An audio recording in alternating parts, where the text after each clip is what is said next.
Hi, everybody, and welcome to Burnout Culture, the nastiest, most rancid podcast you've ever listened to, and this is our very first episode. My name is Kazuma Hashimoto, and I should be saying my name Kazuma, not Kazuma, because people keep calling me Kazuma. And I'm one of three fantastic hosts. My name's GC. I am the second host. There is a priority order here, so I am insisting and emphasizing that I am the second host of this podcast.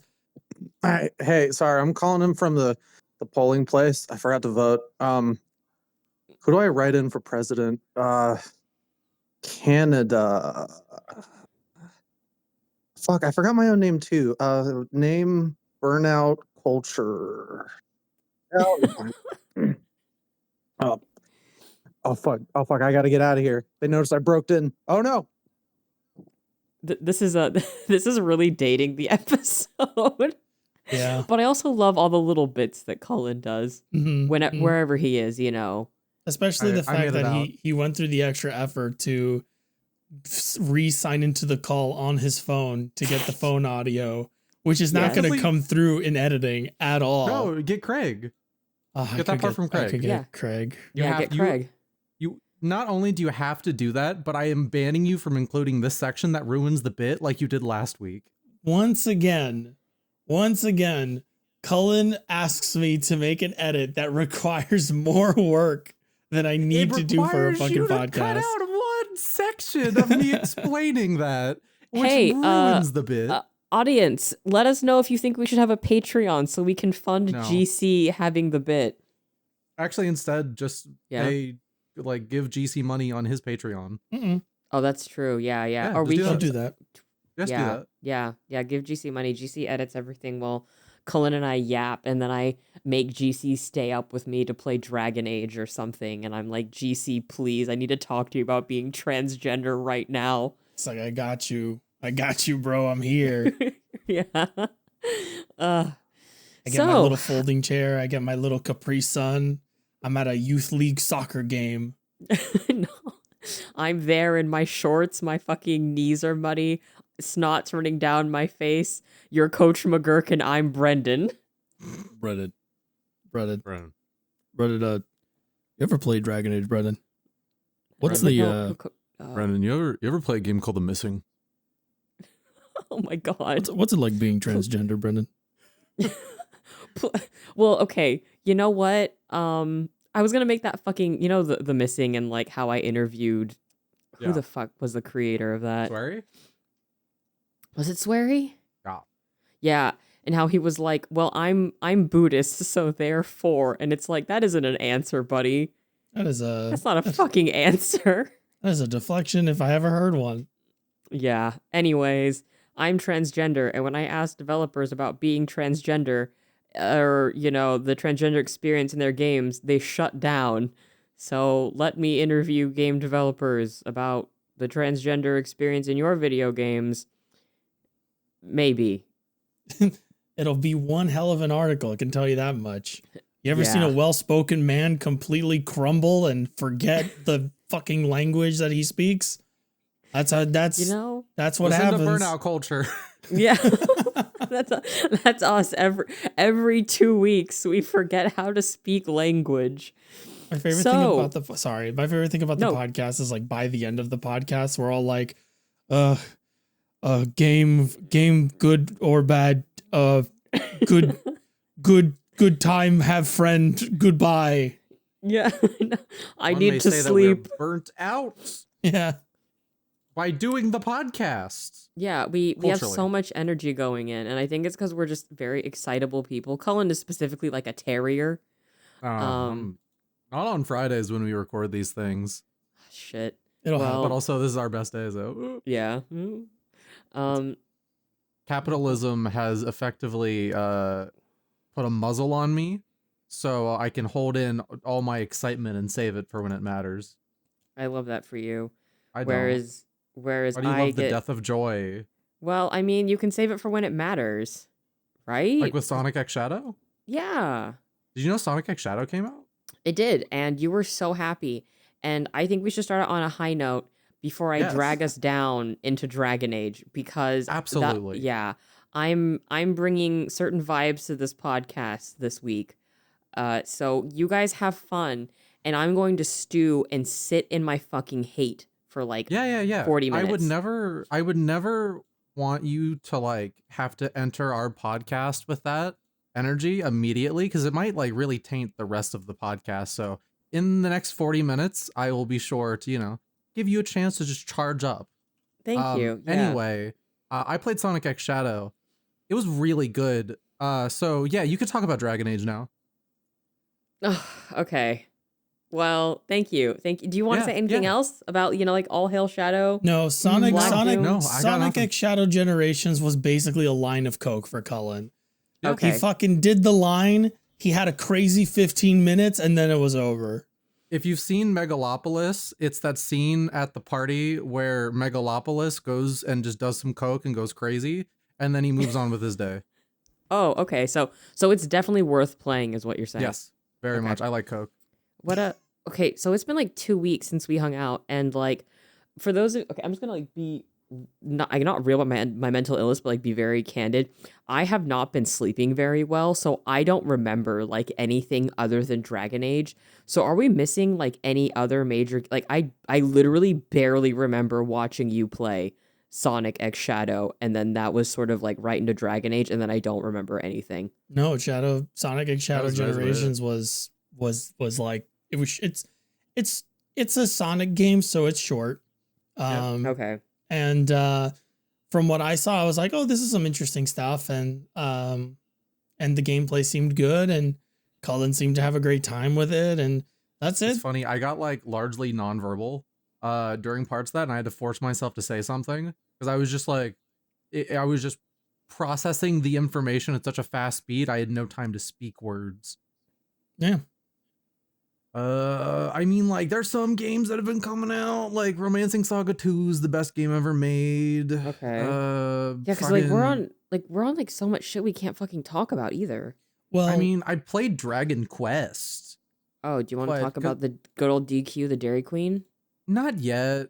Well, like, cause Okay. that's the thing. It's like it's a preview embargo, so it means I can't really get too much into it anyway. But that game's good as fuck. do I have to cut this I re- out?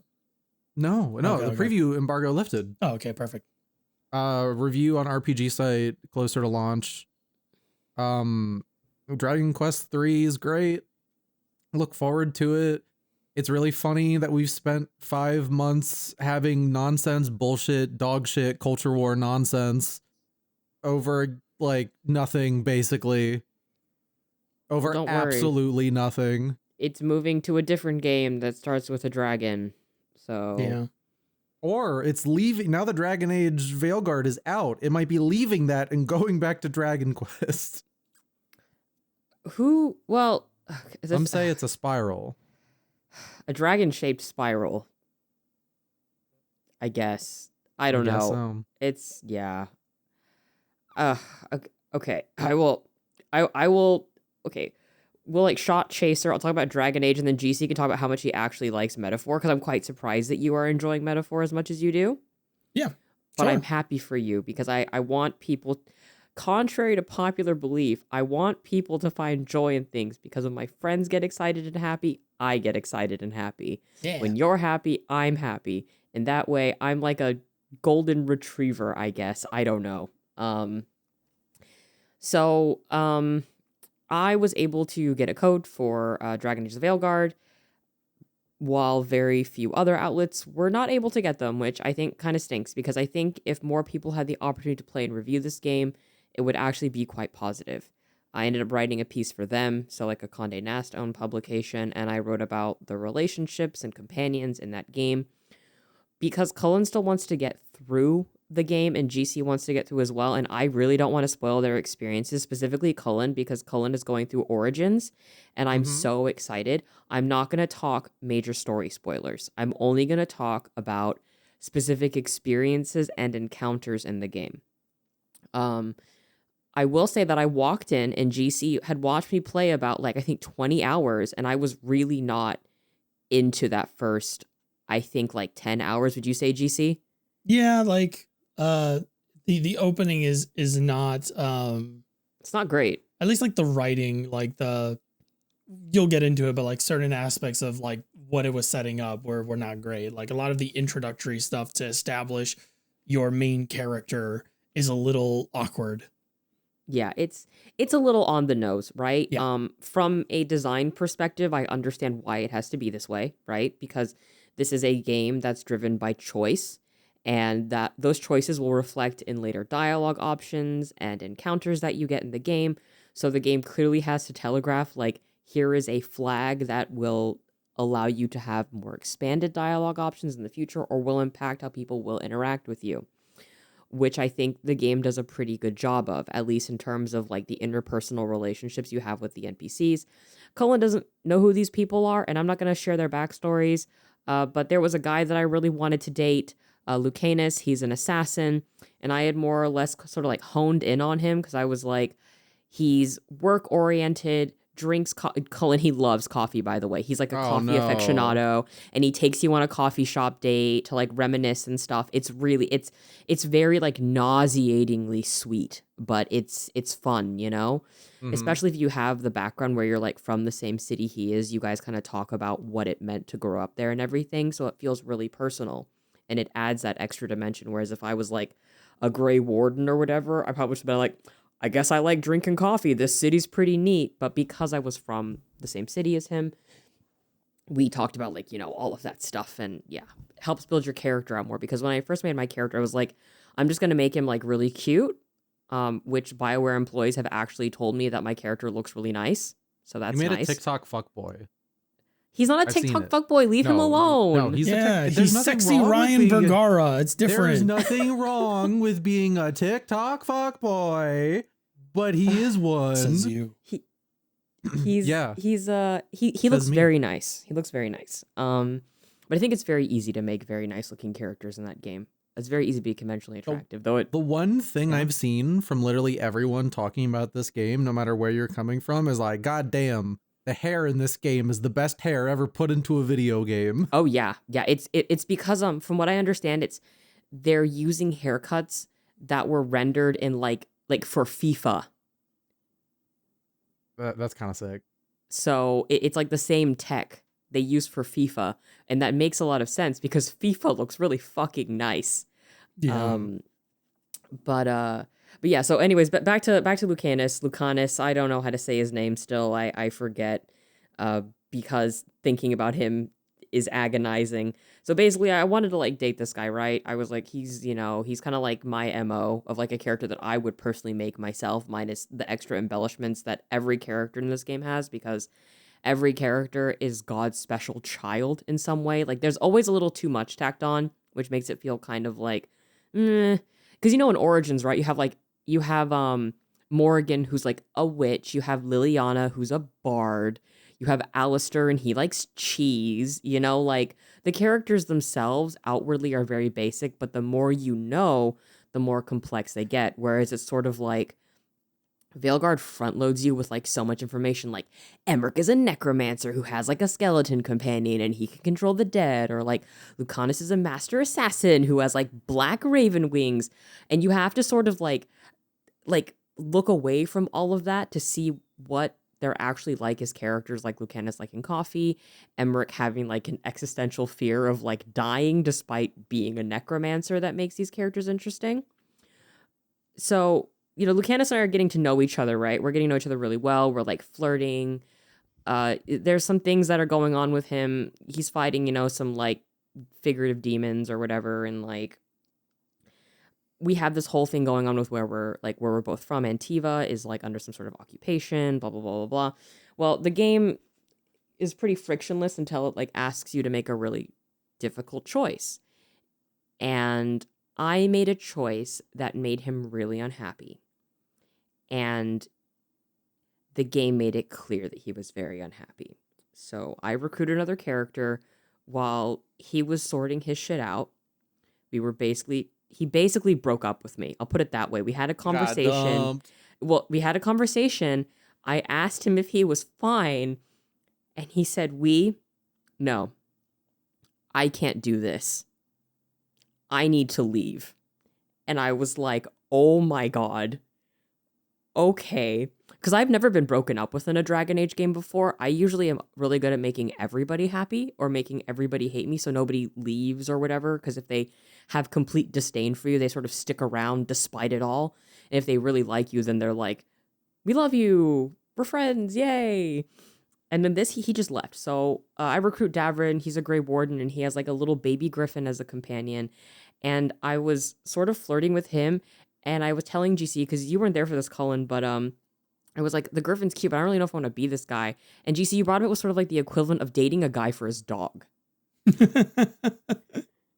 Like you brought that up specifically, and that stuck with me, that I was dating this guy for his dog. Yeah. But as the game progressed, he started confiding in me more about how he wasn't sure if he was ready to undertake the responsibilities of, like, you know, raising a griffin. GC knows why griffins are really important. Cullen will find out later. Okay. And you know, he's someone who's also really driven. He's Dalish, but he chose to leave his clan, and he talks to you about his sort of hangups with that and how his clan feels about him as a result and why he left the clan. And I was like, oh, I really like him, and he doesn't mince words. He's very direct, right? He's very German. If he doesn't like you, he just tells you he doesn't fucking like you. So we're kind of hooking up, and then Lucanus comes back, and he's still really cool to me. But I'm like, I want to make this work because I really like him. Even though Davrin is with me now, and this is kind of awkward, I'm going to take them both with me to go do some quests. Lucanus is fucking silent, and Davrin is the only one talking, and he's like, good job, Rook, or finish him off, Rook, or man, this place looks wrecked. And It's time for an Lucanus all-out is just... attack. Yeah, basically, like they're giving you like signals to like perform finishers and stuff, or just making observations. Generally, in Dragon Age games, GC knows this, they will all talk to each other and communicate somehow, having banter. Lucanus was not doing that. He was fucking silent as Davrin was praising me, and it was so awkward. It's like you're in the room with your like boyfriend or like your partner and then your ex-partner, and it's all kind of weird. No one's really talking to each other that much. Things are kind of awkward. And, you know, Lucanus and I kind of really never patched it up in a way that I'd like, but GC saw me reload, pick the option that would have made him happy, and then was listening to me feel so bad about that option that I abandoned his romance to basically continue my other save file, because the game had made me feel so bad that I was like, I actually can't make this choice that would allow me to romance this man because of the huge socio-political ramifications this would have. And I think this game is really fantastic in that way, right? Like, I don't Any usually game that feel... makes you think that Yes. hard about anything, I think, is a sign Yes. that there's like value to the game. Exactly, right? And we're going to talk about something else that has value in the game, even if I don't specifically like how it was handled. So there's a lot of conversation about the Veilguard right now in relation to allowing the player character to be transgender and there being an openly trans character in your party. So, to be transgender, it is not something cosmetic like in Baldur's Gate 3 or in Cyberpunk, where it is mostly just you pick your genitals and your voice and then that's it. You know, the world doesn't interact with you and you don't interact with it in any way that it defines your experience as being trans, right? Because it treats these things as though either these concepts don't exist or whatever. I wouldn't say they don't exist, but you know what I mean, right? It's just superfluous. Mm-hmm. Big word. Wow. Everyone please clap. Yay. So I was in the CC and I was like, okay, so like when do I get to pick being transgender? Because I can pick my pronouns and I can pick my gender, right? And I'm like, so when do I click the box that tells me I'm trans? That doesn't happen for about like 2 hours in. And then you get this mirror and then you can sort of pick things that define your identity. I think it's really weird that your scars and tattoos can sort of fall under the same sort of choice as being transgender in the way that it has defined you as a person. But like, I guess, whatever. I suppose it's to make people that aren't transgender feel like they can have also like a really big life defining moment. Like, you know, you get your first tattoo, or maybe like you fell on your knee and you got a scar or something, like that was a, defining moment in your life. Well, being trans gives you three options, and it's I'm not comfortable with who I am yet. I love myself, and I wasn't always comfortable with who I am, but I'm very secure in my identity now. And I picked that option. I picked the third option. And your character speaks aloud to themselves and has like a whole monologue about how they never felt super comfortable living the life that they had before until they discovered they were trans. And then they became the man they wanted to be and lived authentically and honestly, which I think will resonate with some people because it feels really good to be seen and to have that sort of validation, right? Especially in the climate we are now, where, being transgender means living in a world that is actively hostile to you. I didn't really tell anybody this, but for a while I had stopped taking testosterone because I was literally afraid of being in social situations with men in this industry where if I corrected them, they would get violent with me. Like that's a real thing that I have done, right? So while I might not agree with the way the game handles being transgender, specifically, there are some dialogue options that I had later on that were really just weird. I'm glad it's there, even if I don't like it or agree with it. Like regarding the weird dialogue options, one is like there's a non-binary character in your party. Their name is Tash, and they are very young. Well, they behave very young because they're very sheltered and they're sort of questioning. They don't really understand how they're feeling about themselves yet. And you get an option to tell them like a specific line of dialogue for being transgender. And mine was, I never felt comfortable wearing women's clothes. It always felt wrong. And I was like, wow, this could be really dysphoric for some people. This seems kind of weird because you're more or less helping this like young person discover their gender identity in a way that feels very, and I don't mean to upset anybody that listens to this podcast and you're white and you're queer, but it is a very specific viewpoint that comes from being white and queer that has bled into this experience because I think BioWare could definitely do with having more diverse, I'm trying to be very nice here, more diverse perspectives in the writing room when it comes to this kind of thing, because consultation doesn't mean you're going to be listened to. But other than that, like your options for being trans and having that unique dialogue is like being a positive affirmations machine. Like Lucanus confides in me that he's not sure if he's like the man he needs to be for the role he was born in. And I respond with, I wasn't sure if I would ever be comfortable with the man I was. And then over time, I discovered who I was and it all worked out. And it feels very, a lot of language used in queer circles and among trans people gets co-opted and used really commercially. For example, like living your truth, right? Like that's something that was very popular in like queer circles as a means of living your truth, being authentic who you are, and living authentically, right? Mm-hmm. And that was then used by Calvin Klein for I'm living my truth in my Calvins, right? So a lot of the language in our community has basically been co-opted and used and filed down in a way that where it just feels kind of meaningless. And I also think because Dragon Age has been developed for like 10 fucking years or whatever, that sort of contributed to the feeling of that appearing in this game, right? There's also, I think, again, like, okay, I don't, after fucking seeing the perfect ending, I actually do not like this game. I would not rate it very highly. But I think as a piece of art, I think it is very valuable in the discussions it's going to generate about race, identity, queerness, and the intersection of all of these things and how the game doesn't really meet any of that. Because, like, regardless of, like, whether or not that trans representation is handled specifically well, it's still done in a way that I think is meaningful. And there was this fucking article that got me really annoyed. GC and I were talking about this before you got here, where someone basically framed the inclusion of a character fucking up and misgendering a person and then apologizing for it in a way that they didn't feel was good as basically doing more harm than good, because it broke their immersion, right? Or the concept of being transgender is immersion breaking for people, in which, like, I'm just going to be like, no, fuck you, fuck off, who fucking cares? Like, not everything has to be for you. I think as like a queer person of color, I've come to terms with that, so that doesn't bother me. But also, like, if one person feels seen by that, that's good. If people continue to have discussions about identity and the intersection of race and what this game has done well or done poorly continues to generate, I think that's fantastic. Because fucking regarding race, Cullen, so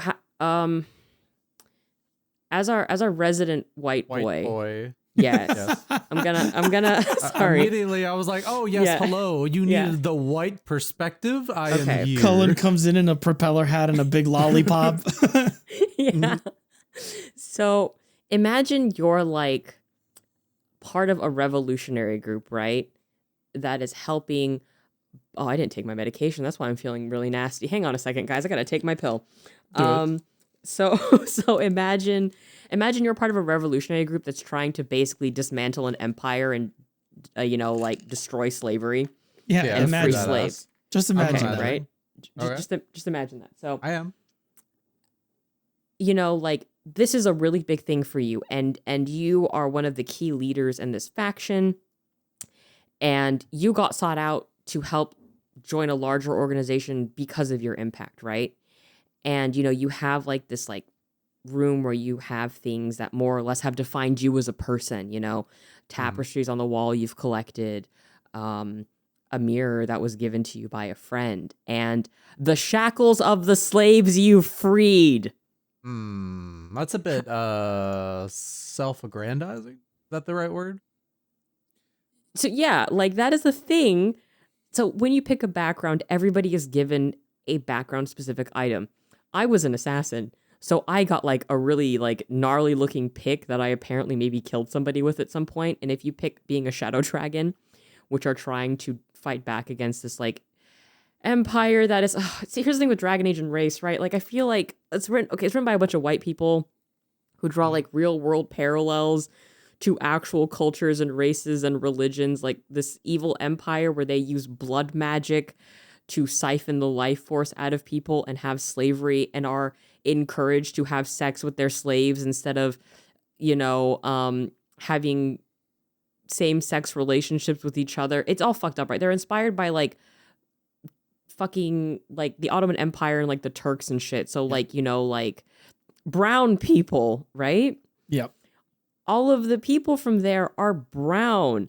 The characters we meet from the Imperium that are friends with us are brown, are gay, are queer.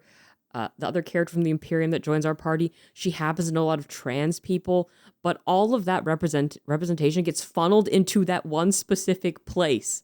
This heavily imperialist nation that is still doing slavery, that the white southern countries of this continent rebelled against to earn their independence. Yes. Which is the other part of that. That's also sort of like, Yeah. And if you join that faction, the one that's fighting back against the Empire, you keep the shackles of the slaves you've freed, so you can reminisce about your time in the organization and all of the people that you freed. It's a very odd trophy for someone to take, honestly. You Mhm. Very wouldn't much, yes. like, couldn't it have just, here's an alternative to that. If this, and these are the kind of things that like, so far with Veilguard, like the word I want to use is performative, where it's like, it wants to be progressive. It wants to be sort of open-minded, and it wants to be inclusive, but it does so in such a way that feels really superficial.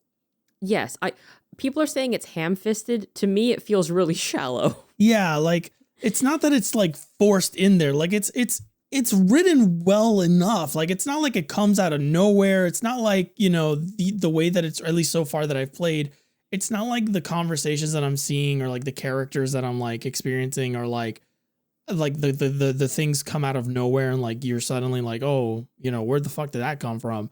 Like they seem like organic conversations and stuff like that. The problem is that it doesn't really feel like it's meaningful. And then also it has all that other shit surrounding it that makes it difficult for me to be like, oh, this was earnest. Like, why is it the slave shackles and not like a gift you were given by one of the slaves you freed? Like, oh, here's a doll. I'm going to put this doll on the table. Oh, what is the significance of the doll? Oh, well, when I did all the slave freeing, one of the little kids that I helped protect or whatever gave me their fucking doll as a thank you and told me to take care of them or whatever or something like that. Or would even have been like here's the fucking staff crystal of the first magister I ever fucking killed. Hell yeah. Like you would keep know? a trophy, like you would either keep a trophy or a gift. So like a slave shackle is a weird trophy because it, symbolically that's a strange trophy to take. That's like keeping the bear trap that you freed a bear from, I don't. All right, Craven the Hunter, calm down. Yeah, like what? And then as a gift, it makes no fucking sense. Like I freed the slaves and they gave me their shackles as like gifts. No, like that doesn't make any sense. And I think that's the problem with Veilguard is like, I can imagine the writer in the room being like, oh yeah, and like, let's do this. And that'll be like, that'll be like this really triumphant thing for people to like look at and like whatever. And it'll create a stark imagery in their mind, but it's like, it's not really productive, like it doesn't really like, it's not informative. It doesn't educate people. Mm-mm. And I think that's the problem is that it just doesn't like. It also doesn't. So Dragon Age has gotten itself to this point to where it's trying to pivot away from a lot of the issues that have plagued this. For the Kunari, right? We can't really talk about the Kunari in front of Cullen because it would spoil a bunch of shit. They're having to contend with what they've written about the Kunari and hey, GC, you want to talk about the post 9/11 Islamophobia and BioWare games for a hot second? Sure. Okay. Cullen, this is all going to be important after you play the Dragon Age games. Nods aggressively. I want to say after Mass Effect 1, for those of you who don't know, right? Like after Mass Effect 1, there were some writer changes at BioWare. And for some reason, there is a very strong leap in representing Muslims and Islam as sort of like really bad. So like there is, especially in Mass Effect 3 basically opens up with like a parallel to 9/11. And the entire purpose of Mass Effect 3 is grouping up with other people who aren't the force that invaded Earth. You're grouping up with everybody else in the galaxy to defeat a common enemy. And the way this enemy essentially achieves victory is by converting people from other cultures to their side. So that's a Mass Effect 3 example of like the Islamophobia. Dragon Age, the Kunari, this isn't like super spoilers. This is literally just what the Kunari are. They are a faction in the Dragon Age world who have a different set of beliefs from the established set of beliefs that Southern Thetis has, or all of Thetis has, really. And that's Christianity. And that's everyone is extremely Christian. Yeah, so everyone follows the Chantry, and Imagine the Chantry is Christianity. Basically, there was a god that made everything. He's called the Maker, and then he like basically found the Maker, and then there was a Joan of Arc figure named Andraste who was then deified. Yeah, she was burned at the stake, and then the stories say that the Maker reached out to her in her final moments and ascended her to heaven, basically. Yeah. So it's a combination of Joan of Arc and Jesus Christ. And the Kunari believe in the Qun. And they are... Lead writer and creator of Dragon Age, David Gator, referred to them as the Islamic Borg. So... He clarified what he meant by that, but he still said it. Yeah, and like, it's a little late... Because the problem is that like the Kunari are seen as... either A, savages by the people of Thetis, or B, misunderstood, but still practicing a religion that is ultimately harmful to existence. So, especially in Inquisition, they go into this more, where you have a character who is a Kunari, who does practice the Kyun, and literally everyone argues with him about his religion. Literally everybody. And like, they do this kind of, and this is to the point of Dragon Age kind of being like performative. They go to very small lengths to be like, oh, but you know, sometimes the Kyun kind of works for some people, and like, you know, they find, you know, solace in the way that it functions and stuff like that, because the Kyun is sort of like a, it's sort of like a system where the lore is that you, if you're part of the Kyun, they figure out what you're best at or what you would be best at doing, and then you're assigned that role in their society, and you do that for the rest of your life. So instead of like being able to do whatever you want, you are given a task and you do it for the rest of your life. And that is what you do under the Kyun. So everybody has a purpose, basically. Nobody in the Kyun does nothing. Everybody does something. And like, you know, that's interesting, but most of Dragon Age sort of frames the Kyun as sort of like a bad thing. Even like at its best, it is basically saying that while people don't understand the Kyun that much because they're not living under the Kyun and they haven't really like seen it in action, the Kyun is still bad, and the Kunari are still a negative effect. They have a negative effect on the world around them. That's how they're kind of written, despite what Dragon Age says to the contrary. Like, that's overall how they're represented. And that's sort of the issue with Dragon Age. And like, we can bring that whole like Islamophobia thing that's been in the BioWare games recently. We can also talk about like how they go about representing trans people, how they go about representing queer people, how they go representing people of different ethnicities or race. It is largely either very shallow, or they do sort of like a, what is the expression when you do, it's like the bare minimum of empathy, or the bare minimum of outreach, or the bare minimum, like a bronze medal.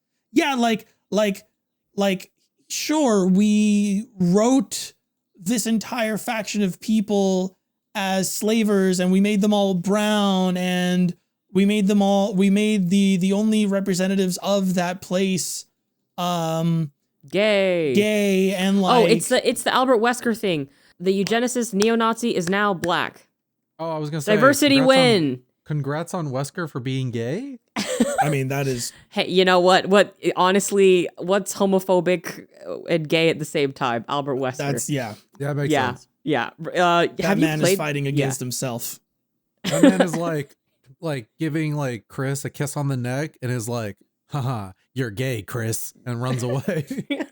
And then he like giggles, and then he like turns a corner and he starts like breathing heavily. He's like, and he doesn't understand what the feeling is. And he's like, I need more virus. Wide gay domination. Total queer saturation. But honestly, no, it's a bit of an icon, not gonna lie. Yeah, go off. Yeah, honestly, Go off, yeah. Thank you, Albert Wesker, for your service or whatever, metatextual service. It's the whole diversity win thing, right? Like, yeah. Great. Okay. You know, it feels really weird because it goes beyond. It's so weird to talk about because like it's not mandated, right? Mm-hmm. Like if it was mandated, it would be less.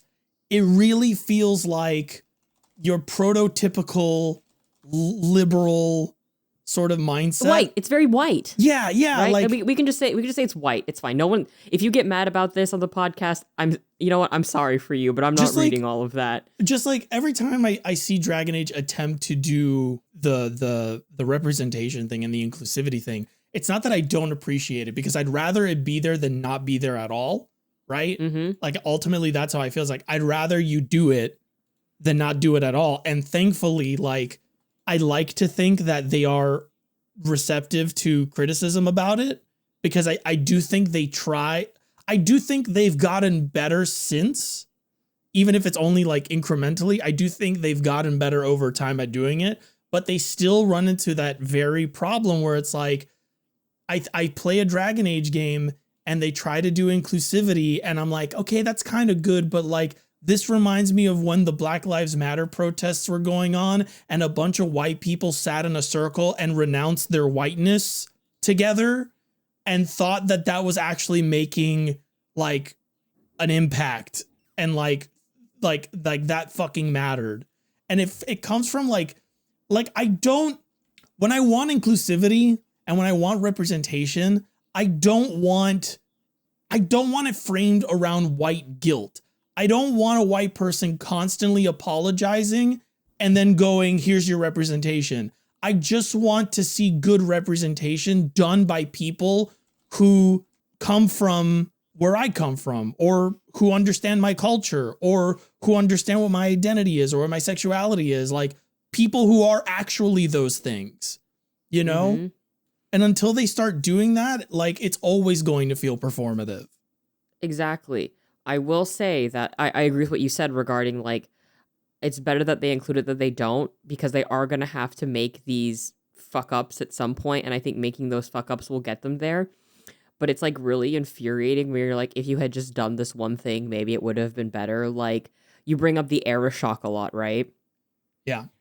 Like, how the era shock is like, I just simply do not want to be here. Mm-hmm, mm-hmm. I think if Cullen, close your ears. Oh, okay.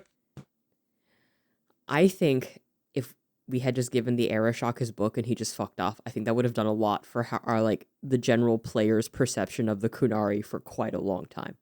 Yeah, I think if that quest ended with like an amicable agreement, like, yes. I think that would have been better.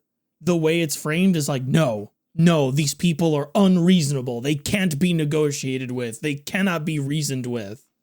And it's like, that is like the core issue, right? Like, that is like the perfect sort of microcosm of the problem at large. Mm-hmm. It's an issue, right? And I think it's obviously not going to be perfect, but I think there are steps that can be done to make it better. Cullen can come back now. We need to get Cullen back. Cullen. Can I come back? Yeah. Yeah. Okay. Thank you. Welcome back, Cullen.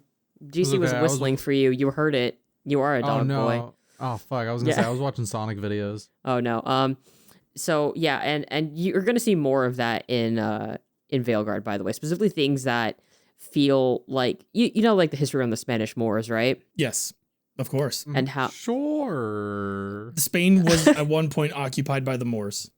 Yes. And how, like, the Christian church... Who the Moors are. They are the Ottomans. Yeah. The Ottoman Empire. I know who the Ottomans are. I might be wrong about this, but eventually they were they were like Turkish. Yes. Yeah.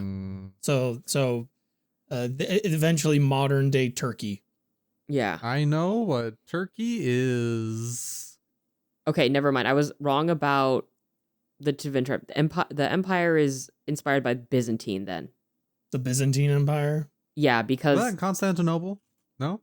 Yes. I don't know. Yes. Constantinople. So it's just two fucking different flavors of Turkish people. Yeah. Whatever. Okay. Cool. Awesome. Thanks for nothing. It's a different era. The Dragon Age setting. Yeah, because you're going to see a lot of parallels to that in relation to a specific Kunari faction and Antiba, which is supposed to be fantasy Spain. Yeah. By the way, because Cullen, Lucanus talks like Puss in Boots, yeah? You know the world of Thetis, the world Dragon Age takes place in? Well, I guess I've seen glimpses of it. Well, like, Dragon Age takes place on a continent called Thetis. Yeah. You know what it's short for? Fed ass? The Dragon Age setting. Wait, what? That's why it's called Thetis. Oh. Thedas, the Dragon Age setting. I kind of like that. Yeah, it's actually kind of neat. Yeah, I kind of like that. That's pretty good. Like, how dare you? Like, process that, like, in my brain, like, 5 different times to be like, oh no, that's kind of funny. Anyway, that's Veilguard. I think as a piece of media, it's really good, right? In terms of the conversation it will generate if people are willing to be fucking reasonable about it, right? Yes. That's kind of the problem. It's either one thing or the other. There can't actually be a discussion about the content of the game TM, which is why I love all of you Burnouts, because you guys have those kinds of conversations. Shout out to our community for being really cool. Yeah. But yay! Do like a little Eh. like sound effect GC. here, like, Da-da-da-da-da-da-da. yeah, something like that, and anything like that. But man, I got to that end and it made me just hate the game. That's crazy. Like I was really feeling it, and then I saw the perfect end, and it did the one trope in media that I hate, that has been a thing for about almost. Hang on, I need to check about when a certain game released. Actually, yeah, for a decade. It's been a really popular thing in Japanese media for about a decade, and now is fucking taking hold on Western RPGs. I can't wait to get there. Unfortunate. I can't wait to get there and then send you a DM and be like, wow. Or alternatively be like, Then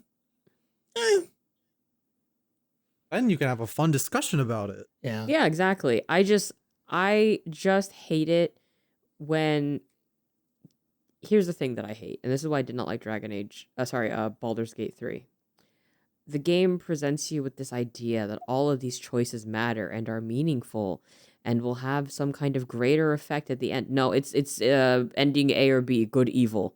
Well, don't tell me that there are don't tell me that there are like 5 million choices I can make. If like in the end it results in nothing.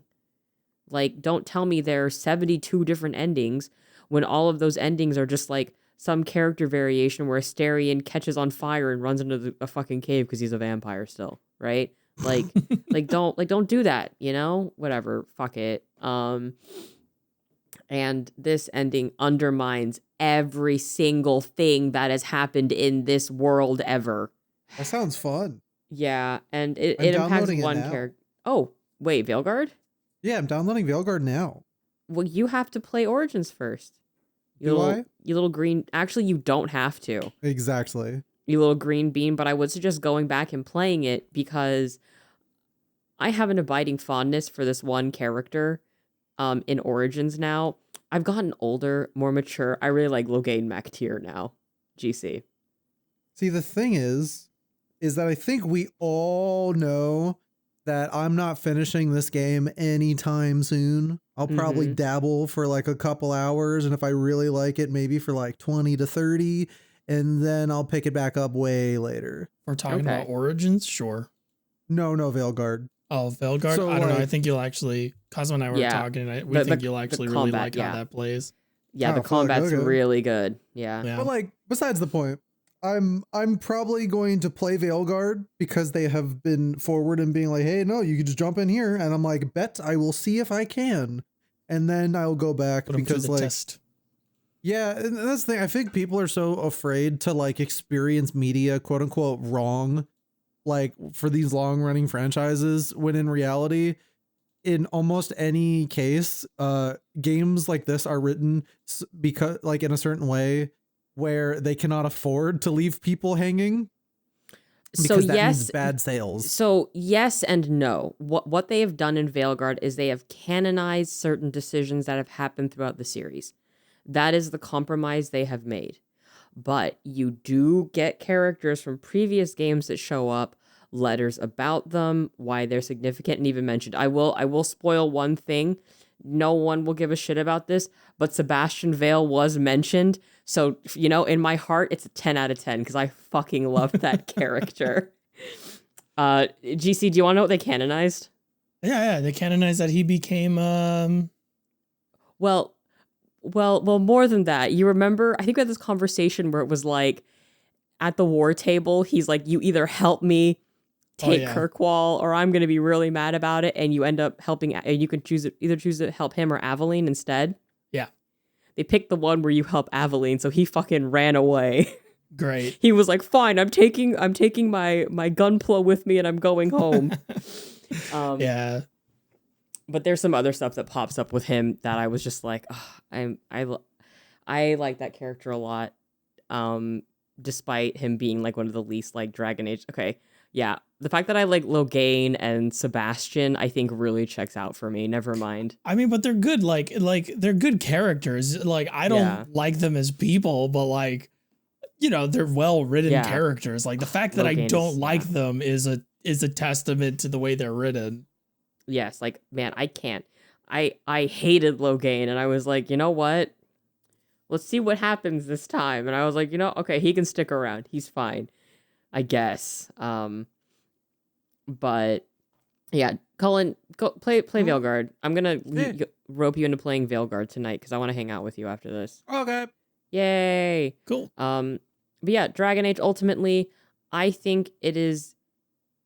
I am happy it is a game that exists. I'm happy it's a piece of art that exists. I don't really all the time say games are art, but in the way that this will generate discussion, I believe that this is art.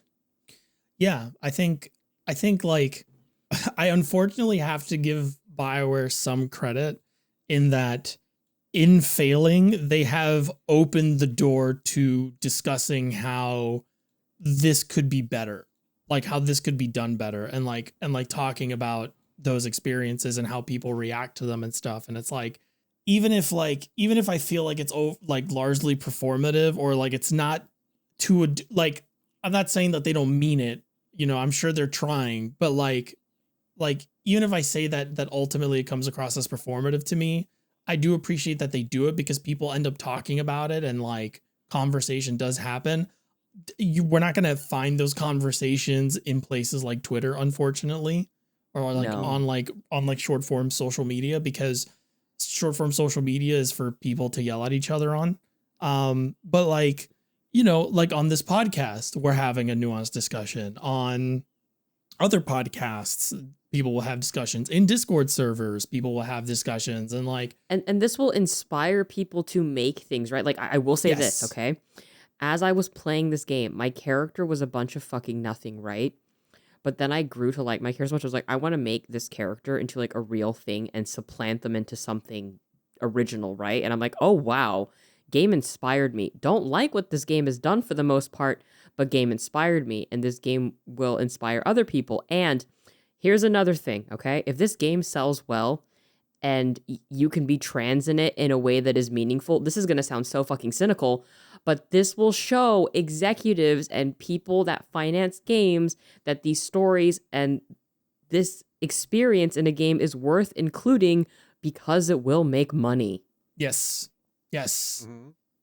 like 100%. And I'm hoping that Veilguard does well enough, because we've talked about this. I don't think they're going to make their money back because the game's been in development for way too long and it's gone through too many changes. So they've probably spent a lot of money on it. But I really hope that EA sees the sales numbers and doesn't see that it didn't make a profit, but rather sees that, hey, if this hadn't gone through development hell, this would have made a fuck ton of money for us. We we can cut our losses, but we should definitely hold on to this IP, you know, and like encourage more of this, especially because like I think EA is not doing too well currently because they lost the FIFA license recently. Yeah. So now it's just It's whatever just it is called, in like PES. It's like Pro Evolution Soccer and then whatever EA calls FIFA now, which is like Football Club. It's called Football Club FC because they don't have the FIFA license anymore. But yeah, cool stuff. Really excited to see if this ending ruins my whatever. Getting ready to grimace at the ways they write some stuff in Veilguard. I'm very much enjoying the game mechanically. And like I'm happy. Like okay, here's the thing. Like I don't like parts of this game, but I'm happy people are enjoying it. I'm happy people are liking this. Yeah. So I'm so excited to like see how you're, and especially you, Cullen, because you're a fucking newcomer baby woo woo bee boo boy. Mhm. Like I just want a game that play good right now. I'll be fucking honest with y'all. you know what? I'm you're gonna like- get it out of this. You're actually gonna get it out of this. I want an RPG adventure that feels decently sizable in scale with gameplay that makes my brain happy, because we don't get a lot of those. Nope. I feel like this year has been kind of dog shit for action games. Yes. You know what? You're gonna get it here. Okay, GC, I'm actually gonna say Cullen's gonna romance Lucanus. You think so? Isn't that's Oh, the yeah. guy you said was like really, you know. He likes coffee. He's really cool. You know? But you told me what he like, the thing you have to do to make him stay with you. But you and it might- seems but really you might bad. pick that. Yeah, You But might end I up don't picking want it on things your to own be really accord. bad. Cullen. No, don't worry. Don't worry. Things are. You make a choice, Cullen. I make you my will own make choices. that choice. Exactly. Yeah, exactly. And it was my Listen. choice to make him unhappy. I'll see.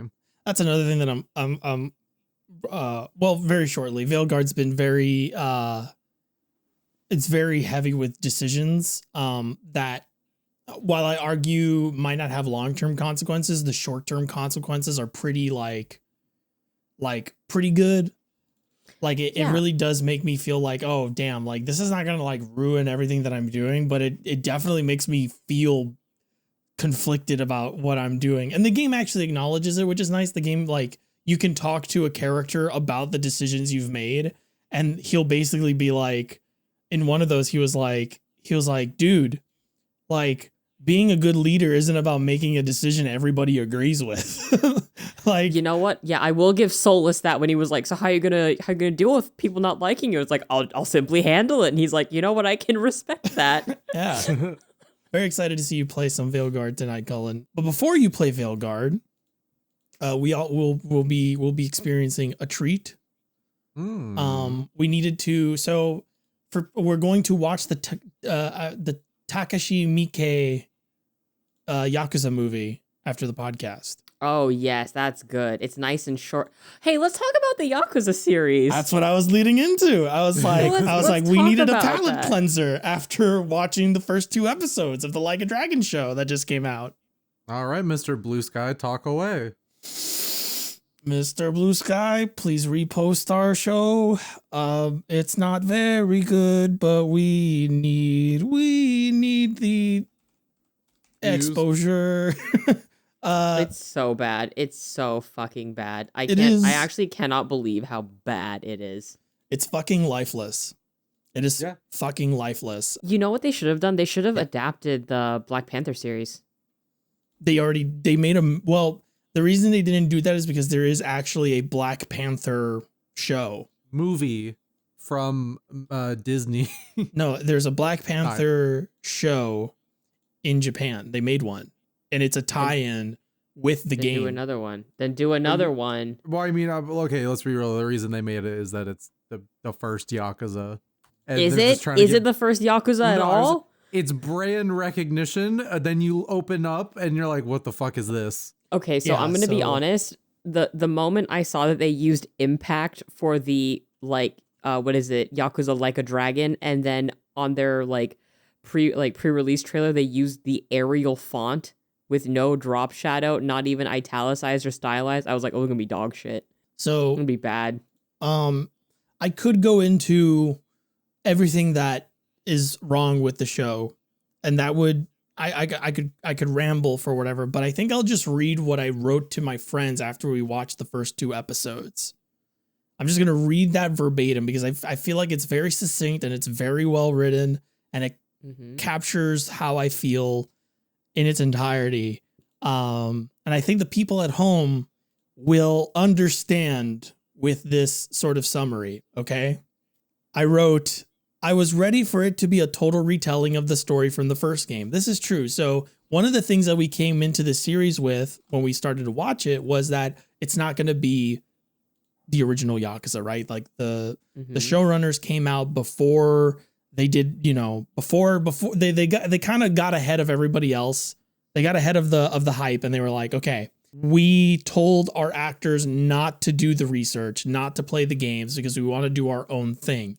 And a lot of people were basically claiming that a lot of people were like, oh, okay, so it's going to be different, but like surely the showrunners played the game. Like surely the showrunners themselves did the research, right? And you would hope that. So we went into the, hindsight. huh? Sorry. I was gonna say, in hindsight, it makes a lot of sense how every piece of like news we got before this came out for like months was them being like, "Oh yeah, so it's gonna be really different. You guys know, like it's gonna be really different. It's gonna be they very, very different." I was wondering why the only thing we were hearing about the show, period, was how they were doing their own thing, and then you watch it and you go, "Oh, you guys were doing like someone realized this was dog shit." And was like coming out to do damage control before the show came out. Yep. To be clear, like, and to reiterate, we came in with this, like the expectation was been set. The damage control was, in my opinion, successful. When we turned on the show, we were like, it's going to be super different. It's not going to be the same story. It's going to be like completely different. We're going in open-minded, like we're fine, right? It's bad. At one point, Kiryu looks. So as an example of like how different this is, these are very minor spoilers. This is like the first 5 minutes of the show. To iterate like how different of a story this is. The first episode opens up with Kiryu, Nishiki, Yumi, and a new fourth character, Miho. The Poochie of the series. The Scrappy Doo? Yes. Staging a heist of an arcade. So they're like sort of like Ocean's 11 style, like Nishiki sets off the fire sprinklers. He's dressed as a security guard. He starts. And they do the fucking like text like intros too, right? Like the Ocean's 11 like the Kiryu, Kiryu, the driver, Nishiki, the wee woo boy, the wee woo boy, Yumi, the lookout, Miho, the pickpocket, and like they're introducing everybody like that. Like this is how they introduce these characters. The dun dun, and they get not dun dun. It's literally like a little like side text box that comes in real quick, and Kiryu is on a motorcycle. And he like races over to the place. He's the getaway driver for the heist or whatever. So it's going to be very different. It's going to be a very different show. They succeed in their heist. And then obviously the Yakuza show up at the orphanage that they live. They then have to, obviously, like Kazuma gets introduced, but he's not the character that he was before, right? He's not the retired or like, not retired, but like mastermind Yakuza type anymore. He's literally just an ex-Yakuza who got out of the system, and what he about just his manages twin brother the who orphanage. speaks really bad English but is still a member of the CIA? He's not there yet. We haven't gotten there yet. I don't know if he's going to show up. I got to watch the rest of the show because I want to write something about it. So Kazuma stops the Yakuza from cutting off Nishiki's ear because they find out that the kids stole the money and they show up to the orphanage, whatever. So they all get in a car. The 4 kids and Kazuma, they all get in a car and they drive over to Dojima's place. And Kiryu looks at Dojima. There's some dialogue exchanges, and Kiryu looks at Dojima and goes, "Let me join your clan. I staged the whole heist to impress you, okay? Now, you should know that the plan was for them to get out of Dodge. So, like, they do the heist, and then they're talking, and he's like, all right, everybody get on the bus tomorrow morning. I'll clean up the orphanage and do my chores for the day, and then I'll join you on the bus. Like, I'll join you out of town later." They don't end up doing that because comically, Nishiki and the others wanted to cook breakfast first. Okay. They go to the Dojima house, and Kiryu looks at Dojima and says, "Let me join your clan." And Dojima goes, "What?" And Kiryu goes, "I want to be the dragon of Dojima." He continues, "When I was little, I saw the dragon of Dojima fight in your underground arena. I want to be just like him." This is the first 10 minutes of episode 1. Okay, when he said he wanted to be the dragon of Dojima, you didn't follow up with that yet. I was like, this is yaoi. Sorry, continue. There are, in the first 2 episodes, there are 2 fights. There are only 2 fights that occur. They last 10 on-screen seconds. Both fights are in episode 1. At one point, Mr. Blue Sky, the song. Mr. Blue Sky, please tell us why. Tell us why. Yeah. That plays as Kiryu, Nishiki, Yumi, and Miho all skip down Kamurocho after the boys have been forced to join the Yakuza and the girls have been pressed into working for a hostess club in the red light district, sort of implying that there might be some sex trafficking that might occur. Don't like that. It continues to play this song as the classic "Does This Dress Work" montage plays over Yumi trying on dresses for her new job as a hostess, where it is implied she will perform sexual favors. Okay? So in the so she's, if you don't know what that montage is, it's literally, you've seen it before. It is someone is trying on clothes, drawing the curtain so that somebody outside of the dressing room can like give the thumbs up or the thumbs down, and then it cuts to a different outfit. And that is playing while Mr. Blue Sky is playing. And before you think, oh my God, this sounds so bad, I gotta watch this, hold off. Because ultimately, like, those first 2 episodes are really boring. So like outside of those like little moments and a couple cool moments with Yumi in 2005, that's another problem. The show cuts from 1995 to 2005 back and forth without understanding that when shows do that, it's done with a purpose, usually to tell parallel stories. In the Yakuza series, in the show, it seems like they're cutting back and forth to tell 2 separate stories that don't have a lot to do with one another, which is the problem, because usually when you do that cut back and forth, it's like these are parallel stories, but they mean something together, right? Like, you know, juxtaposed, you see sort of like a point to it.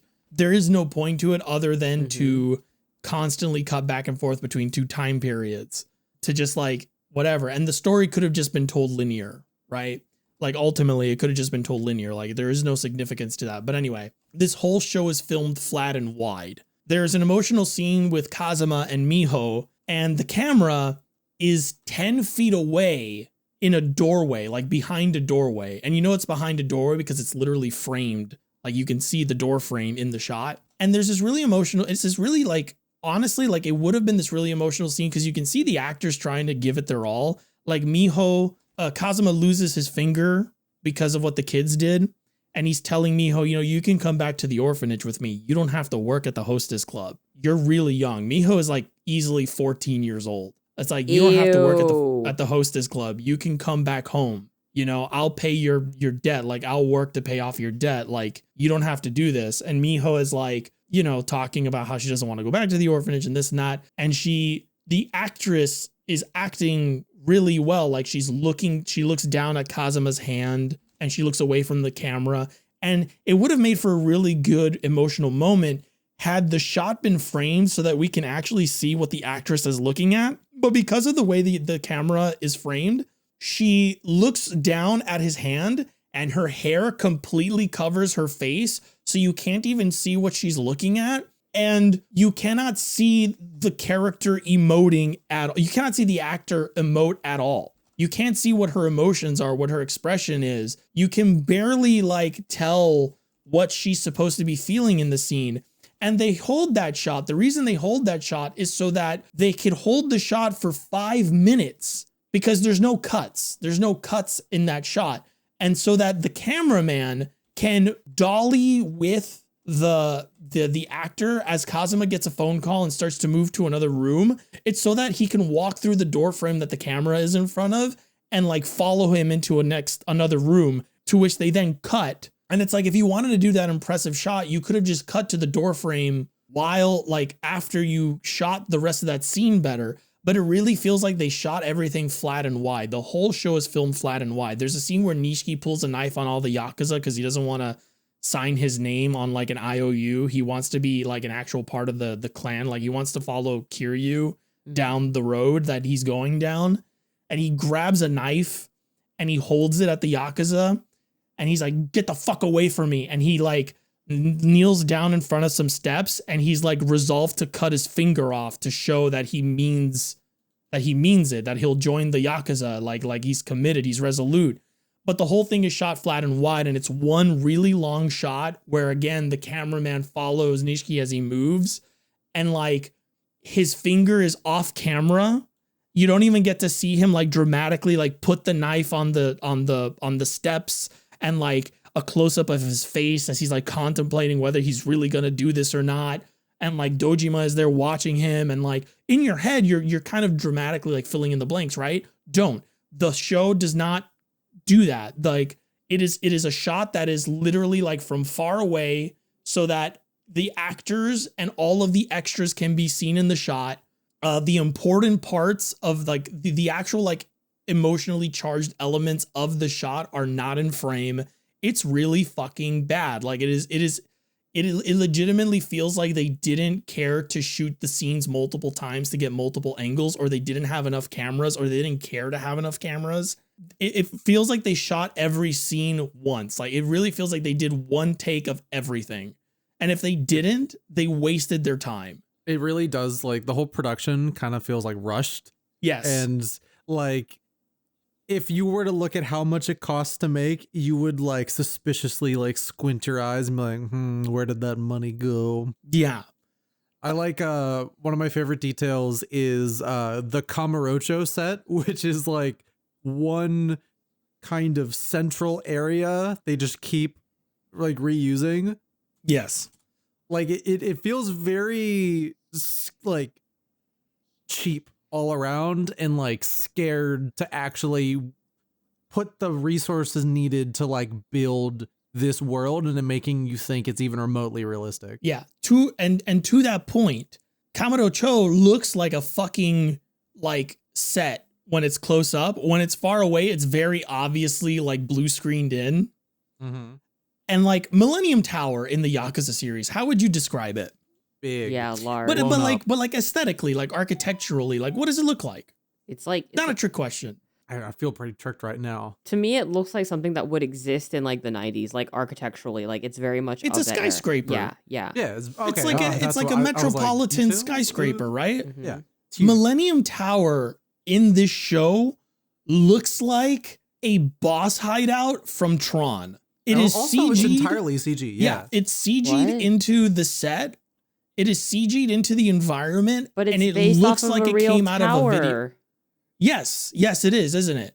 And it looks like a Kamen Rider like set. It looks like a Kamen Rider building. Like oh, there's a big villain at the top of this tower, and we got to fight him. Like just picture a Kamen Rider series where that's the case. That's what it looks like. It is like gaudy. It has like weird geometrical shapes to it. It looks like a shake weight that's been like upscaled by a lot. Like it looks bad. It looks terrible. Like it doesn't fit the setting that they're going for. Oz, can you give us a little bit of insight? Could they not have just filmed in Kabukicho? Kabukicho? I mean, I thought they did. Yeah.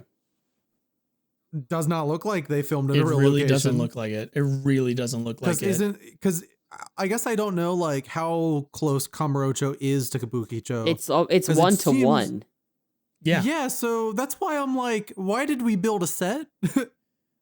Could you not have just gotten permits to shoot, or is like That's weird. there's something I'm missing? Because like films, like actual films have been shot there.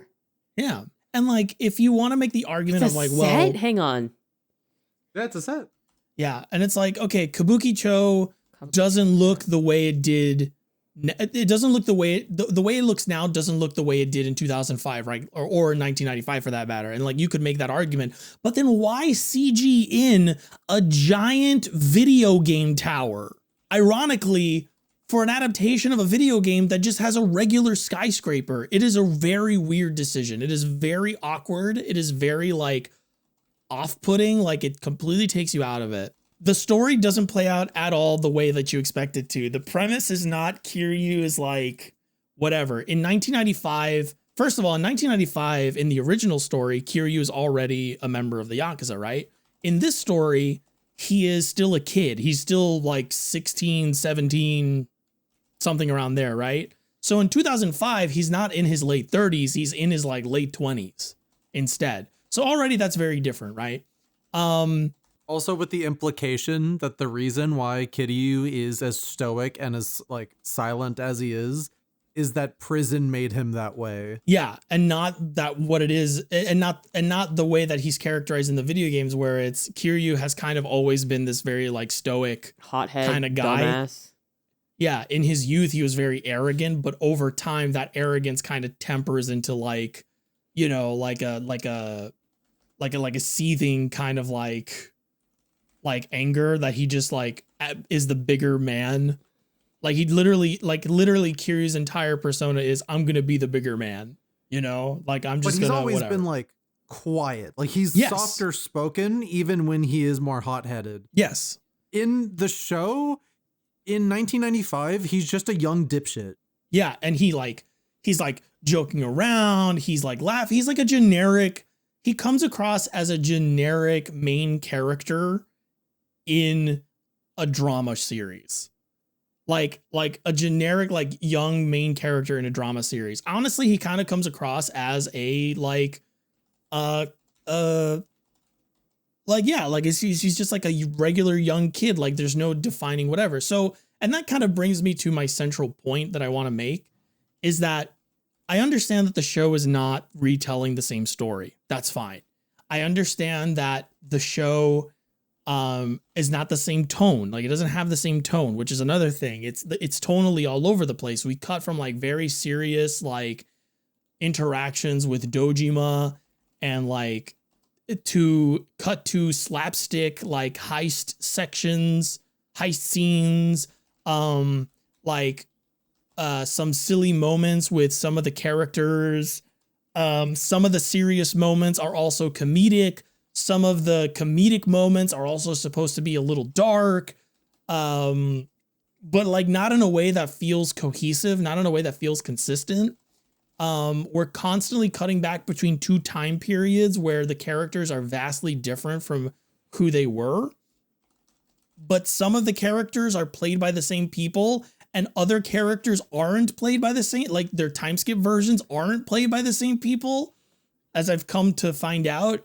And then the part that bothers me the most is that none of these characters are consistent with the video game. So like, sure, you could do a retelling. Sure, you could put it in a different place. You could make them go through different things. You can make their relationships different, right? But then your characters aren't the characters that they're supposed to be. So not only are you adapting the story to be different, you're adapting the tone to be different. The mood is different. The plot lines are different. The relationships between characters are different because you've introduced new characters as well. And then on top of that, none of the characters are consistent with what you're adapting. So what exactly are you adapting? Right? Like, what about this is like a dragon? What about this belongs in this franchise? What about this is an actual adaptation of the series? Because there's no consistency. There's none of that at all. I don't know. I don't know what about this is like a dragon. I don't know what about this. The name. Yeah, it's just in name. It's like, oh, we're like, oh, that's Kazuma Kiryu, that's Nishiki, but they don't act like themselves. The only person that's written kind of like how they probably would be is Nishiki, right? Where it's like, Is okay, he we're kind of like a retelling the sniveling story. coward who's like climbing his way to the top? In 1995, he's like a sniveling coward who's like almost like borderline comedic relief. And like, if you told me Nishiki at the age of 17 or 18 or whatever was like that, I'd be like, sure. Like, yeah, of course. Like, why not? Like way in over his head, fine. And then in 2005, he's like cold and calculated or whatever. And I'm like, okay, fine. Like that shift is pretty accurate. And like the character seems to actually understand how. I think that actor specifically did research because he's the only one that seems to be consistent and seems to understand the character. And like either that or they got lucky and they happened to write Nishiki the way that he's actually supposed to be represented. And like, I know people are going to get on my case to be like, well, it doesn't have to be like a Dragon. And I'm like, well, it does if the point of the show is to be an adaptation of the series. I mean, I'd argue in some way. Like, I definitely agree with you to an extent, but I'd argue like, okay, if it doesn't have to be like a dragon, it has to be good. Yeah. Also that's on its own. Yeah. And that's the other thing is if you look at it as like in a vacuum, and remember I said this when we were watching, I was like, in a vacuum where Like a Dragon doesn't exist, this is bad. It's poorly shot. The acting is kind of like all over the place. The characters aren't very interesting. Their motives are really confusing. In the second episode, they introduce Haruka right at the end, and it's like in a really awkward way that like just kind of fills for time. It's just really poorly done. At least those first 2 episodes. And I guess I should reiterate, I've only seen the first 2 episodes, but they were not very good. They were very, very bad. Like, all 6 are out now, Yeah, I'm probably gonna end up watching all of them. It is terrible. Interestingly, I was so curious, but I didn't want to put the time in myself. So I looked up what they did in the ending. Can I click it? And GC, I know you probably want to see this yourself, so you do not have to click this, but I posted something in our server that is basically just what they do with the ending. Okay. And how it is different from the game's ending. I'm gonna react as I read this. If you're interested, please do, Kazuma. Huh? What? This? Why? This isn't. Yeah? No, this is. Then why? Like, this is not the same character. All right, and GC can just have that reaction in his mind while he goes through this. I'm like sitting here like puzzled, like what? My face a picture of disbelief. Also, for no reason, there's a satanic cult. Oh, also Saejima is in it, which doesn't make sense. He's also not a brick shithouse. He's a guy in a really bad wig. And he's a tiny guy in a really bad wig.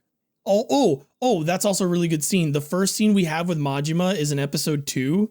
And it's actually like a pretty fun scene where Majima like bumps into Kiryu and Kiryu goes, fucking mind where you're going. And Majima walks up to him and he's like, what was that? And Kiryu goes, I said, mind where you're going. And Majima goes, how about I do whatever the fuck I want? And he puts a cigarette in his mouth and he motions to Kiryu to light his cigarette because he outranks Kiryu in the clan or whatever. Also, Majima doesn't work for Shimano. He works for Dojima because I guess Dojima outranks Shimano in this retelling. And Kiryu like pulls out his lighter, turns it on, points it at the cigarette, and as Majima goes to like light his cigarette, Kiryu pulls it away.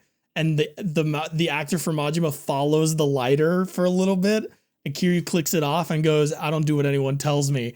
And instead of cutting to a shot where like you can actually hear them like yelling at each other, or like a shot where you can see them like fight or whatever, like people pull Majima back to stop them from fighting. Instead of doing like a dynamic shot like that, it cuts to a shot behind the set wall where the characters aren't mic'd. So all you hear is, and you're just watching like a really like flat shot of like Majima getting yanked back into the hallway. It sucks. The cinematography for this show is super fucking bad. Okay. What's really great is that GC had to watch this right after I put him through a little movie called Gundam Narrative, which he also hated. I didn't hate it. I just didn't like it. That's not saying much. You were having a miserable time watching it. Because I was expecting it. So the problem is that I was expecting it to be a direct continuity of Unicorn. Like I thought Bonager was going to show up again and they were just going to do the same stuff. So the entire movie I sat there waiting for it to happen and then it never did. But like ultimately, even though that never happened, I was still largely unsatisfied with what Narrative did. Like I didn't find the characters that compelling. I didn't find the story to be that like interesting. Which kind of fits because J.J. Abrams of Gundam sort of like, if he's not being problematic, he's probably telling a story that's largely just like very cliche. And I just found it very cliche. Like, two friends trying to save another one and somebody dies for no reason, and I don't know, whatever.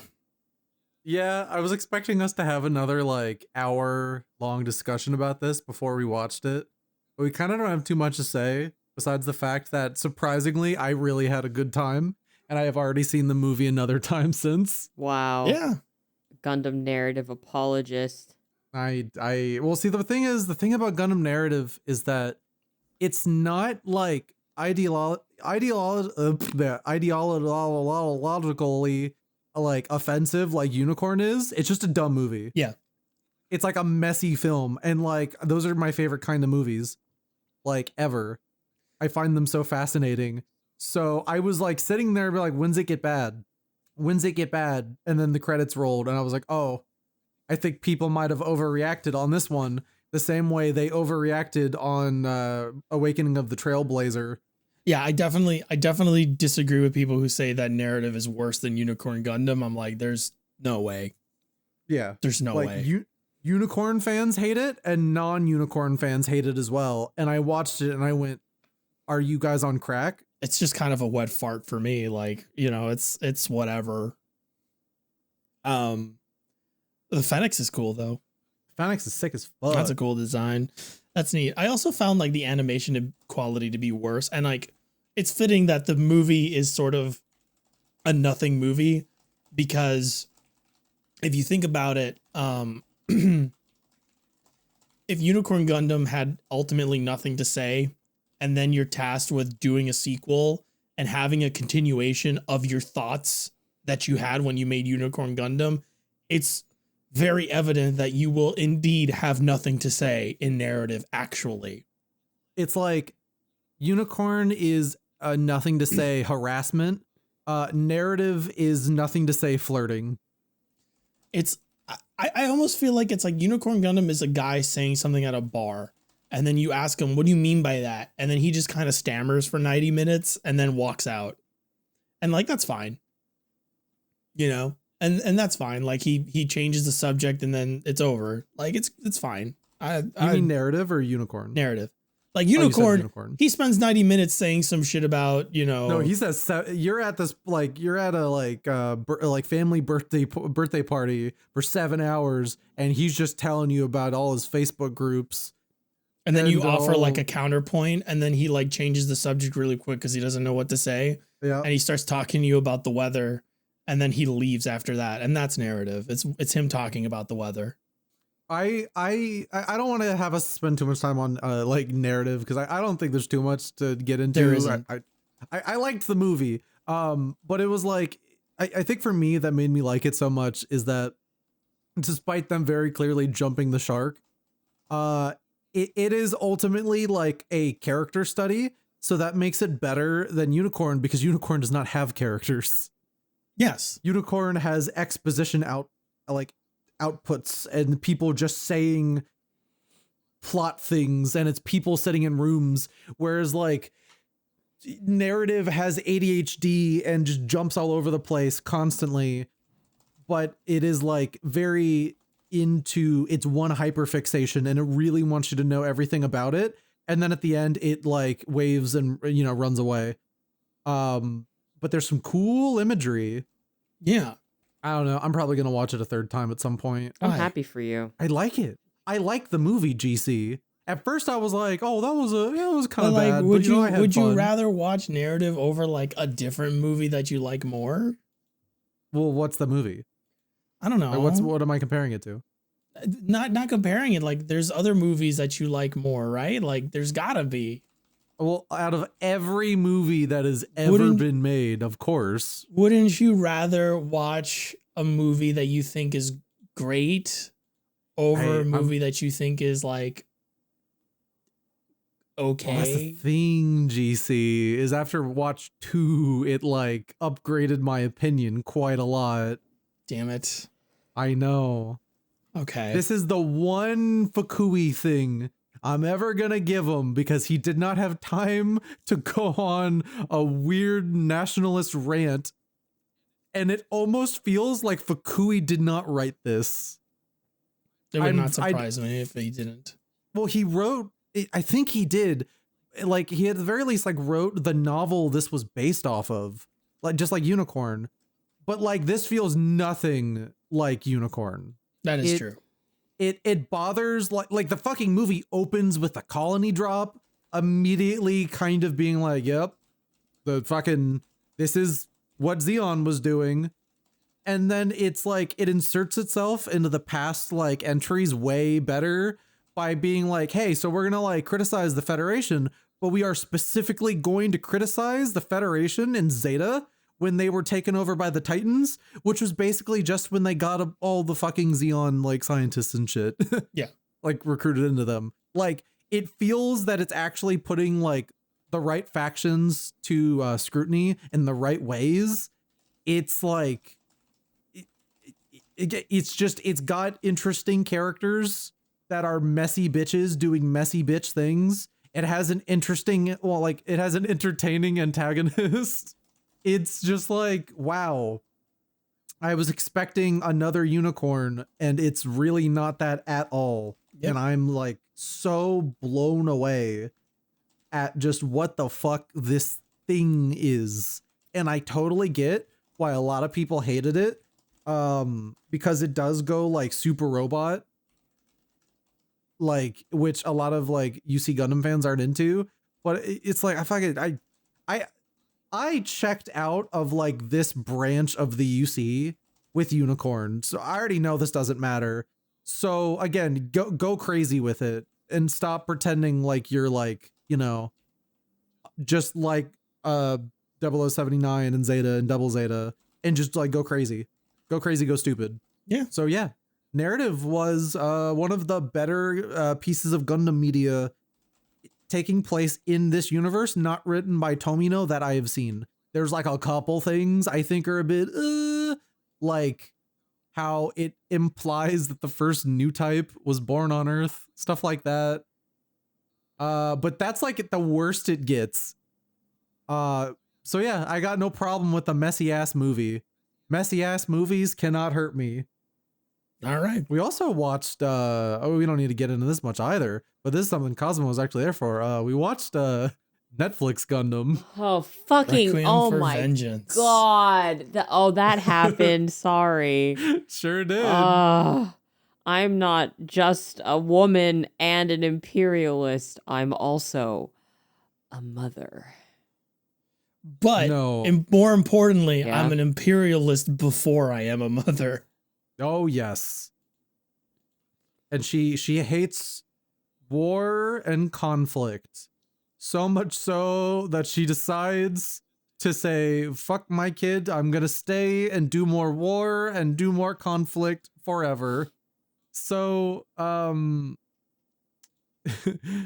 Requiem for a Vengeance is one of those really annoying stories that takes place congruent to the original Gundam, where it is they base their thoughts on the conflict based on what other people have written. So it fundamentally misunderstands the conflict of the original Gundam. So it's Zeon propaganda, more or less. Yeah. The idea of having a story where it's like a bunch of Zeon troops on the ground at Earth during the last month of the war is like, that could be interesting. But unfortunately, the narrative does not want to have that discussion. So the Zeon are always portrayed as good guys. Like just blatantly like the good guys. And you're just sitting here watching these fucking dipshits who seem like the most French people ever made just spout nonsense and have bad dialogue while they also have bad 3D models. It's also like And nothing it just- fucking happens for like 90% of the show. Everything happens in the first and last episodes, and it kind of just wastes its time from start to finish. And just like Gundam Seed, it's a fucking abomination to look at. Yeah. There- Honestly, you know, I would say Gundam Seed looks better. There's also like it had an excuse. As someone who doesn't watch Gundam, there's also like shit that make no sense. Like the Zeon troop is like they're from space, right? And they've never been on Earth, and they're literally talking about how weird Earth is because it has weather and like Air. it's a real sun, like real air. Yeah, and real air, and they're like really weirded out by it, and like the cold bothers some of them, and some it doesn't bother And the other ones, and they're Kentucky. talking about it. And then a character goes, "This is why we're fighting for Earth. This is real bourbon from Kentucky." Kentucky. And it's And like, I was like, real Kentucky bourbon. Awkward pause from Kentucky. and that made me question a lot of things. Like, first of all, how would the Space Noids even know about Kentucky bourbon if they've From never been to Earth? Also, this is the universal century, but Kentucky bourbon is still a thing? Some things never change, GC. Like, and also Kentucky bourbon is still a thing, but also Kentucky is still a thing. Like, it hasn't like evolved into just being like, oh, it's Kentucky, like, you know, Kentucky bourbon. Like, oh, we call it Kentucky bourbon because there used to be a state called Kentucky. No, it's Kentucky bourbon from Kentucky. From Kentucky. It's really weird. And then also, like, certain things just don't add up. Like, oh, the captain used to be a violinist before she enlisted or before she got signed up for the war or whatever. So here's the thing. Historically, if you are a celebrity put in, like, drafted into the war, you're mostly used for morale and propaganda versus actually doing anything on the field. Yeah, Yeah. she's like the best pilot and she's the best soldier. And she's a And new it's- type. And she's a new type. And they have their own shitty new type sound. And they also don't get new types. I wish think the at new one type point- sound was that da da da da, and it just played like faintly whenever she had a moment. I'm pretty sure at one point they they tried to have the new type discussion because they feel like they have to because it's Gundam, and they're so like they do the dismissive jerk off motion, and they're just like, oh, whatever, it's like space magic or something, who cares? And I'm like, this is so blatantly being like, I don't understand anything and I'm a dumb dipshit, like you could do when you're making a Gundam property. So anyway, news report that came out earlier today that GC shared, live action Gundam movie switches director and ditches Netflix. Apparently this shit bombed. I think Requiem for Vengeance did so bad critically and like probably like ratings wise that they fucking were like, all right, we're pulling out of this shit. No. Having said that, definitely watch it with friends and get really drunk. Oh yeah, you Like can I play said, like for a fun the, drinking game movie. Bandai Don't- employees that were like trying to pass this off as being good on social media. I Oh, was like, yeah. I'm so sorry for you. Yeah. And it's like, they clearly like Bandai, like the Japanese Bandai side really like had optimism in this. The fucking the model kits that released for this thing are apparently some of the best high grades that have released all year, and they're really like intricate and detailed. And I'm like, I'm sorry that like only half of you tried. I'm so sorry. Because the people who made the show, that I don't know what the fuck they did. I will say though, probably not worth watching as your first Gundam thing. Like if you hear us have these Gundam talks, one, I'm sorry that it keeps happening. Two, don't like if you don't have an understanding about this like conflict, don't even watch this movie because or this show because you'll probably just be bored. Like with context of how this is fucking everything up, it is hilarious, genuinely. But outside of that, it's just kind of a bland, boring show. Yep. It sucks. Also, like every girl in the show, every woman in the show is like a short red-haired lady, which I thought was interesting when Kazuma pointed it out. I'm telling you, it's a specific thing that white men fixate on, okay? It was really funny because when you found out it was French, we were watching the show and you were like, wait, is this French? And we were like, yeah. And they hadn't revealed who our main character was yet. and you went, "Oh my God, is she gonna be a short red haired lady?" And then it cut to our main character, who was the most short red haired lady we'd ever seen. I just, I lived in Germany for 10 years, okay? And when I would go to the club, GC, it would always be like guys from France hitting on me because we live pretty close to the border. I know how these men think. I've never had short red hair, but I know how these men think. And GC, another thing that carries over from Unicorn that we were complaining about, I feel like this is a good litmus test for if your Gundam property is bad, is every like pilot they go up against is a faceless Yes. Like you never see anyone who is inside of the Federation like opposition. Yeah, which is interesting because narrative actually does show you like basically everyone on all sides, and they bother humanizing everyone. And I'm like, out of all things, I was not expecting like narrative to be the like whipped cream topping on our Gundam shit Sunday pile. Yeah. Because comparatively, oh my God, narrative is amazing. Were we back at Shitburger for a hot second? We were, and don't worry, I'm trying to find another shit Gundam thing to show GC. I'm cooking. Unfortunately, I doubt that'll be tonight because I think it got so bad that one of our friends who were watching like these with like demanded we watch good movies instead as a palate cleanser, and I'm just like, That's not an ideal way to spend my Friday night, I just have to say. Yeah, you like watching crap. I do. Fucking garbage monster.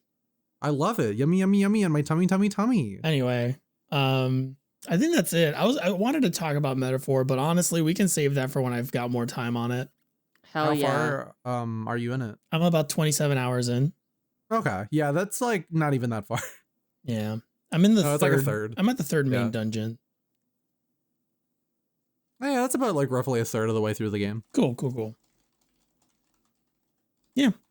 Other than that, I don't think we did anything else. I definitely. Monster Hunter beta test. I played it. With Jake. Yeah. How bad does it run on PC? Game runs fine on my rig. Well, Jake was okay. getting polygons. Jake was getting polygonal nightmares as monsters. Like the textures got all warped and stuff. But that is because there was something somebody told me, or something that I found out. The VRAM, right? Yeah, his graphics card doesn't have enough video RAM to play the game. Bummer. I think you need like 6 gigabytes or 8 gigabytes, which sucks. But like, yeah, so I played it. It's Monster Hunter. I just downloaded it, so I might give it a go to see how it runs on my PC and then not bother playing it until the full game drops. Well, there isn't much to do in the beta test except run around with your friends and fight random monsters in the world. But good luck. Fun. Good luck connecting to your friends. Yeah. Ooh. Play So Veilguard instead. yeah. I mean, I'll probably be playing something else tonight if we're going to be like completely honest. So I don't know how much time I'll have for Veilguard, and I might have lied earlier in the podcast, but you know. So like Maybe I'll play some Veilguard. they did the thing that Monster Hunter games continue to do, where they make the process of joining another person's game really convoluted. I don't think it's that complicated, but people were having trouble with it yesterday. You have to you get invited by your friend to their link party. So you join their link party through a Steam invite, and then that puts you in the same instance as your friends and also anybody else who's in that same instance. And in order to actually play with your friend, you have to invite your friend who is in your link party with an environmental link so that they can join the same environmental instance as you. So you basically have to invite your friends to 2 different lobbies. So you invite them to the first lobby, and then you invite them again to a second lobby, and then you guys can go quest together. I tried to do that yesterday with some friends, and it disconnected me, but I think that might have to do more with the stability of my friends' internet connections than anything else, because I joined up with Jake pretty effortlessly today. So yeah. And that's it. That's all. That's all I've got to say. I think that's it. Cool. Yeah. Join us next podcast episode when we see if the world's still here. Oh yeah. Oh boy. Yeah. Yep. Well, anyways, vote. guys, Yeah, go vote. where can they find us, Cullen? At govote.com. There you go.